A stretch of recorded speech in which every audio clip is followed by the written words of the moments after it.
So much. You know, we're one step closer to finding out exactly how the Wicked Stick golf course will be developed. We could soon learn whether homes will be going up or stores will be filling a good portion of that space. Katrina Helmer joins us live with some insight into tonight's Horry County Council meeting. And Katrina, you're learning there's still a big debate on exactly how that piece of land is set to be zoned, right? That's exactly right. The fear for those living there is that it's going to turn into a big box store.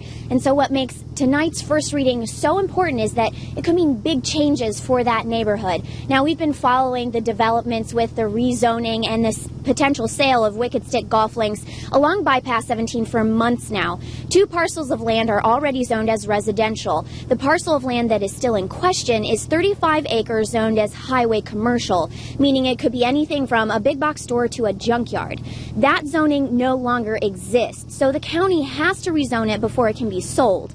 Originally, the plan was to zone it for a big retail store like a Sam's Club, but residents worry about their property values and added traffic with that potential change. So 300 residents signed a petition and are requesting the zoning be downgraded to smaller retail shops or business offices instead.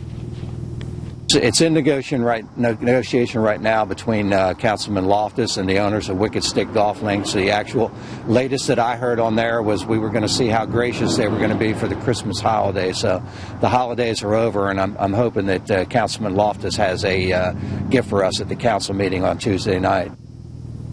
Councilman Gary Loftus tells me no matter what, someone could be unhappy with tonight's first reading, whether it's the neighborhood or the golf course owners. Loftus would not tell me whether or not he and the owners of Wicked Stick actually did come to an agreement. That's something we'll have to wait and see at tonight's first reading. It is open to the public. Reporting live in Horry County, Katrina Helmer, WMBF News. Katrina, thank you for that update. 5:03 right now. At that same meeting tonight, one man will submit his plans to have an ice rink be a permanent fixture here in the Grand Strand. Steve Elias of the Grand Strand Ice Management believes it will grow sports tourism during the winter months.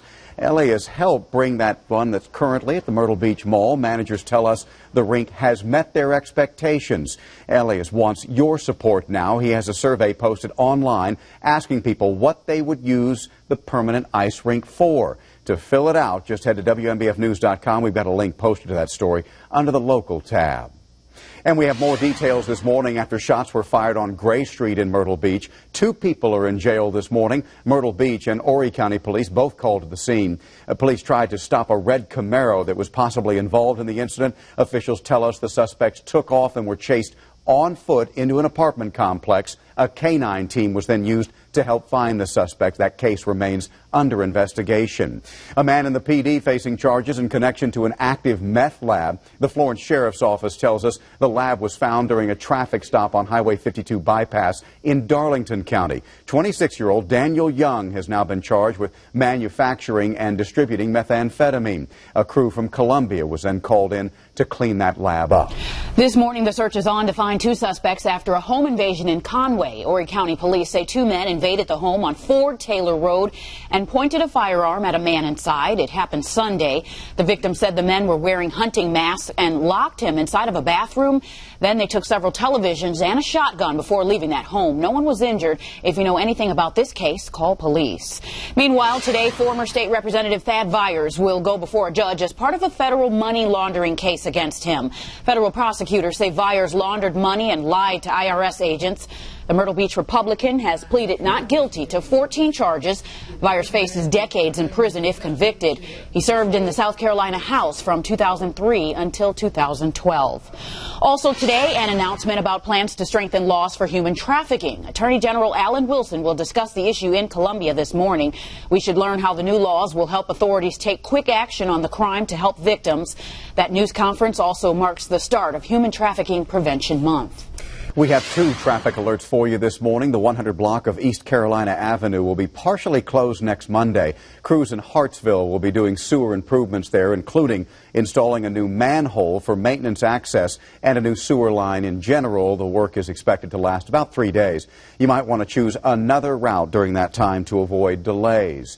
And an update on the plans to close a northbound lane of Interstate 95 this week. Now, due to the freezing temperatures forecasted for Wednesday that Marla's been warning us about, out. Crews will halt that work. They won't do any work, in fact. Both lanes along the Great Petey River Bridge near the Florence-Dillon County line will be open, and crews are working to temporarily repair broken concrete on that more than 40-year-old bridge. We'll keep you updated on any changes as they come into the newsroom. Well, you know, David, that cold snap headed our way poses a danger to those in our area who have asthma. More than 22 million people in the U.S. suffer from it. In today's Health Minute, Holly Furfer, tells us how winter can trigger attacks and how we can stay better prepared. I'm good. Feel good. No complaints. Good. Gail Richardson is breathing easier these days now that she has her asthma under control. But certain things trigger her condition, especially this time of year. I have more issues with asthma in the wintertime because of the colds and flu virus that are floating around. If I get something like that, it will definitely have a stronger effect on me. This is common in people with chronic lung conditions, says Dr. Stanley Feynman. Because the asthmatic has airways that are very hypersensitive. They're already inflamed. So the virus does more damage in the asthmatic patients than they would do in somebody who doesn't have asthma. Inflamed and swollen lungs can make it difficult to breathe. To minimize attacks during winter, Dr. Feynman offers advice to patients. Most importantly, know your triggers. Cold air can exacerbate the condition, as can windy weather. But also stay on long-term control medication. Remember indoor irritants too, things like smoke, scented candles, and fireplaces. He recommends a flu shot for everyone with the condition. And his final tip to keep healthy could be the simplest. Good hand washing and good hygiene is also important. For today's Health Minute, I'm Holly Furfer. And this morning we also have tips for men trying to stay healthy for the new year. I know it's the last way that we want to start the new year, but if you're over the age of 50, you should consider colon screening or a colonoscopy. If you have a history of colon cancer in your family, regular colonoscopy should start when you're 40. Also, if you haven't had your blood pressure checked in a while, be sure to set up an appointment for that as well. If you have evidence of elevated blood pressure, you and your doctor need to come up with ways to lower it, whether it's diet and exercise along with medication. But whatever it is, you've got to reduce your risk for cardiovascular disease. Regular cholesterol screening is important as well. Also, a body mass index calculation screen for obesity. But if you are unsure of what tests you should consider, talk with your doctor. Well, right now, the suspects in a fatal shooting in Longs remain on the run, and police are hoping that you can help. They want to talk to this man. Take a look here. Horry County Police believe he may be a potential witness. They believe he might have been around the store at the time an employee was shot and killed Friday night. A reminder, again, this man is not wanted as a person of interest in the homicide. He is a potential witness. If you know who this man might be, call Horry County Police. Police are also still looking for the men they say shot a gas station employee several times. The victim, Bala Parachuri, died from his wounds. When police arrived on scene, they found his body and several shell casings. Officials say these suspects should be considered extremely dangerous. And new details about the two New York City police officers who were shot last night. Investigators say they responding to a robbery when the incident happened. One officer was hit in the arm, the other hit in the back. Both were taken to a local hospital. They are expected to be okay. There's now a manhunt to find at least two suspects. Investigators don't believe that those officers were targeted. A gun was found at the scene, but it's not clear if it belongs to the suspects. We're also learning a lot more about how the Horry County Police Department plans on using that heavily armored vehicle in the community.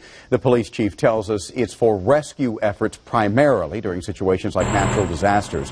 Rescue 1 has the ability to work in harsh terrain and can be used to get doctors and nurses in and out of hospitals in an emergency. It can drive into 3 feet of water and is tall enough to help in second-story or even roof rescues. The armored exterior will help protect police officers during active shooter situations or for the bomb team.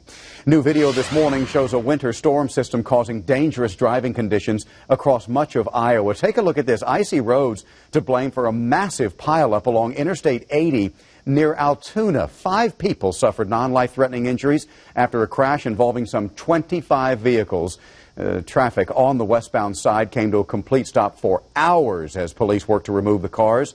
The National Weather Service says parts of the state could get up to 8 inches of snow with bitter cold temperatures expected tomorrow.